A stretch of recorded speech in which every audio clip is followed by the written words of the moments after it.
الحمد لمن قال قوا أنفسكم وأهليكم نارا والصلاة والسلام على من قال بادروا بالأعمال فتنا كقطع الليل المظلم يصبح الرجل مؤمنا ويمسي كافرا أو يمسي مؤمنا ويصبح كافرا يبيع دينه بعرض من الدنيا।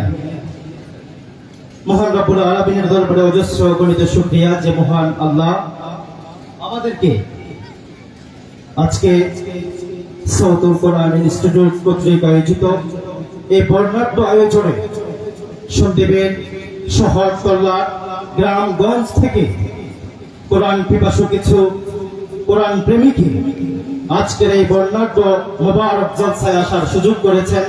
আমরা প্রত্যেকেই বলি আলহামদুলিল্লাহ। সম্মানিত উপস্থিতি,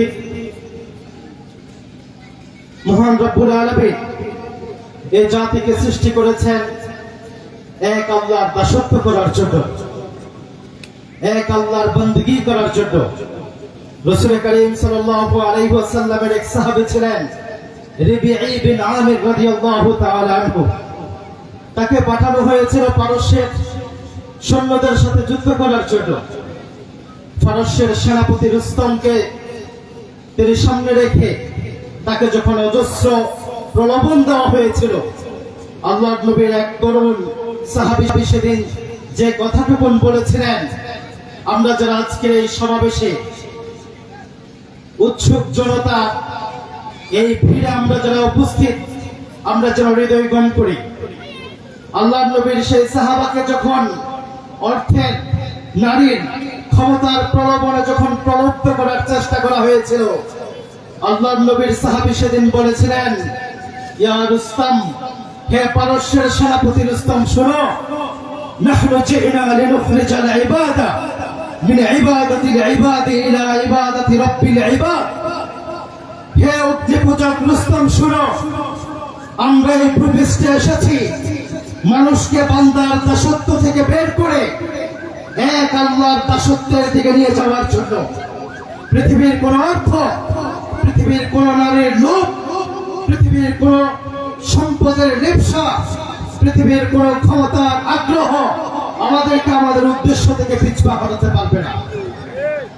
প্রিয় তরুণ ভাইরা, আপনারা দেখছেন অসাম্প্রদায়িক বাংলাদেশ গড়ার নামে টেকনাফ থেকে তেতুলিয়া, রূপসা থেকে পাথুরিয়ায় 56,000 বর্গ মাইল এই বাংলার প্রতি ইঞ্চি মাটিতে এক শিরকের এক বিস্ফোট তৈরি করতে চাচ্ছে ভারতের মদপুষ্ট হিন্দুদের কিছু সেবাদাসেরা। আমাদের তরুণদেরকে সজাগ থাকতে হবে। 2019 সালে অসাম্প্রদায়িক বাংলাদেশ গড়ার নামে বাংলাদেশে ইসকনরা যে নৈরাজ্য সৃষ্টি করেছিল, 2020 সালে তারা চট্টগ্রামের চত্বরে দাঁড়িয়ে তারা বলেছিল, এক একটা মোল্লা দর ধরে ধরে সবাই কর।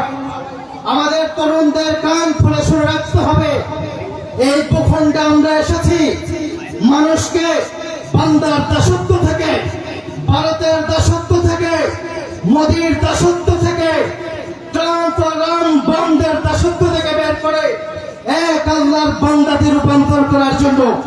সুতরাং কারো রক্তচক্ষু, কারো পাকা চোখ, কারো ভ্রুকুচু চেহারা আমাদেরকে ছাড়া আমাদের লক্ষ্য থেকে ফিরাতে না পারে। আমরা রাজি আছি তো? রাজি আছি? রব্বে কায়নাত আমাদের সহায় হন। একতার বন্ধনে আবদ্ধ হয়ে আমরা যেন হিন্দুত্ববাদীদের সেই গেরুয়া পতাকা, আমাদের সার্বভৌমত্বের প্রতীক জাতীয় পতাকার উপরে তারা টানিয়েছে।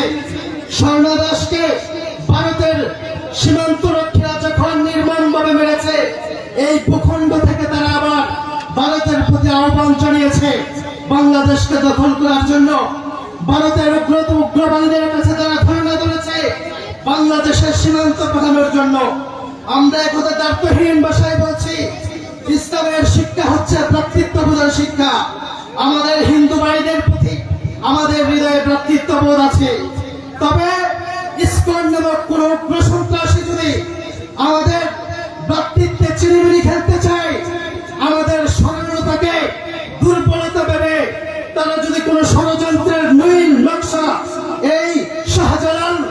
শাহপরান শাহ মাখতুমের পুখন ডাকতে চাই। আমাদের তরুণ সমাজেরা, আমাদের তরুণ ভাইয়েরা সেই ষড়যন্ত্রের ফাঁদকে তারা গুলি করার মতো ফুটিয়ে উড়িয়ে দিবে, ঠিক কিনা? আল্লাহ আমাদের সহায় হন।